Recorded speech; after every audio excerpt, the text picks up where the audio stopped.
அண்ணன் இல்லாமல் வேற யார்கிட்டயாவது மியூசிக்? அடுத்து அயன்மேன் பார்ட் 4 பண்ணுறேன். மார்வல் சீரீஸ் எல்லாமே எனக்கு வருது. வேறு அந்த justice leak, Superman, Batman, Iron Man இருக்கிற எல்லா மேன், ஸ்பைடர்மேன் எல்லாத்துக்கும் நான் தான் மியூசிக் பண்ணுறேன். ஹாலிவுட்டில் தான் இனிமேல் நீங்கள் வந்து என்னோட இன்டர்வியூலாம் எடுக்கணும். அவங்க கால் ஷீட் உங்ககிட்ட கேட்டு ஆல்ரெடி நிற்க ஆரம்பிச்சிருப்பாங்கன்னு நினைக்கிறேன். இப்போ நீங்கள் பிஹேன் வுட்ஸ் தானே, நீங்கள் அங்கே ஃப்ளை பண்ணி வந்து என்னோட இன்டர்வியூ எடுக்கணும் இனிமேல். நானாக இருக்கட்டும், இவனாக இருக்கட்டும், கார்த்திக் ராஜாவாக இருக்கட்டும், எங்கள் எல்லாருக்குமே வந்து பிரேம் வந்து மியூசிக் டைரக்டராக ஆகணும் அப்படிங்கிறது தான் எங்களுடைய ஆசை. அதை கெடுத்தது யுவன் சங்கர் ராஜா தான். என்னென்னா வந்து அவன் வந்து ஹோம் வீடியோஸ்லாம் சும்மா நிறையா எடுத்துகிட்டு இருப்பாப்புல. எடுத்துகிட்டு அதை பார்த்து தான் வந்து சிம்பு வந்து வல்லவனில் வந்து இவன் நல்லா நடிக்கிறானே, நீ வா ஒரு கேரக்டர் பண்ணு சொல்லி வல்லவனில் கூட்டு போய் நடிக்க வச்சாப்புல. அதுக்கப்புறமா வந்து சென்னை 28 நடிக்க வந்ததும் வந்து ஒரு பயங்கரமான ஆக்சிடென்ட் தான். இந்த கேரக்டருக்கு நான் வந்து ஃபஸ்ட்டு வந்து சீனுன்னு எங்கள் ஃப்ரெண்ட் ஒருத்தன் பண்ண ஆடிஷனில் சொதப்பிட்டான்.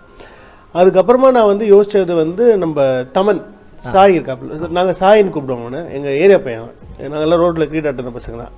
எங்கள் ஆர்கெஸ்ட்ராவில் ட்ரம்மர் அவன், நானும் யுகி சரண்லாம் கச்சேரி பண்ணிட்டு இருக்கும்போது எங்கள் ட்ரம்மர். ஸோ அவனை தான் நடிக்க வைக்கலாம்னு சொல்லிட்டு இருந்தோம். கரெக்டாக அப்போ என்னன்னா வந்து எங்கள் ஷூட்டிங் டைமில் வந்து அவங்க வந்து வேர்ல்டு டூர் கச்சேரிக்கு சிவமணி சாரோட போயிட்டான். இப்போ கடைசியில் வந்து ப்ரொடியூசர் தான் சரணும் ஜேகே சாரா தான் வந்து எதுக்கு இது பிரேம் பண்ணிடலாமே பேசாமல், ஏன்னா இந்த கேரக்டர் பிரகாரமே வந்து கிரிக்கெட் தெரியக்கூடாது, ஆனால் கிரிக்கெட் தெரிஞ்ச மாதிரியே நடிக்கணும், அது கரெக்டாக பண்ணுவான்னு நினைக்கிறேன் அப்படின்னு சொல்லி ஆடிஷனே இல்லாமல் செலக்ட் ஆன ஒரே கேரக்டர் சீனு கேரக்டர் பிரேம்ஜி தான்.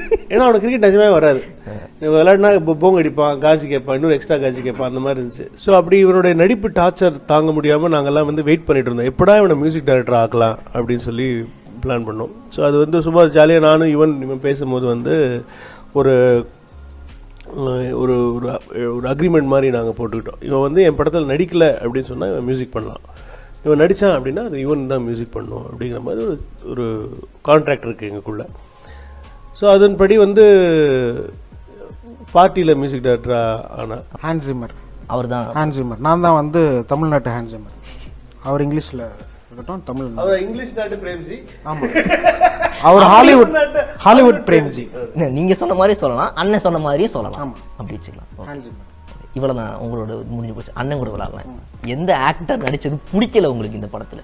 அடுத்த கேள்வி நீங்கள் கேட்கல, இந்த கேள்விக்கு பதில் பிரேம்ஜி. இது கேட்கவே கூடாத கேள்வி, அதாவது உங்ககிட்ட கேட்கக்கூடாத கேள்வி, எல்லாத்துக்குமே ஒரு சேஃப் ஆன்சர் உடனே ரைட் ஓகே. இல்லைங்க, எதுவுமே ஒரு விஷயம் பிடிக்கலன்னா அதை நாங்கள் பண்ண மாட்டோம். அந்த ஆக்டர் கிட்ட will try to get the best out of it. So எந்த ஆக்டர் கிட்டேயும் வந்து பிடிக்காம நாங்கள் வேலை வாங்குறது வந்து அது தொழில் துரோகம் அது. ஸோ ஒரு விஷயம் அந்த ஆக்டர் வந்து நமக்கு பண்ணணும் அப்படின்னா we will try to get the best out of the actor இல்லையா. அதனால எந்த ஆக்டர் பண்ணுறதும் பிடிக்காம இருக்காது எந்த டைரக்டருக்குமே. பிரேம்ஜி தவிர வேற யார் லேட்டாக வருவா செட்டுக்கு? வெங்கட் பிரபு.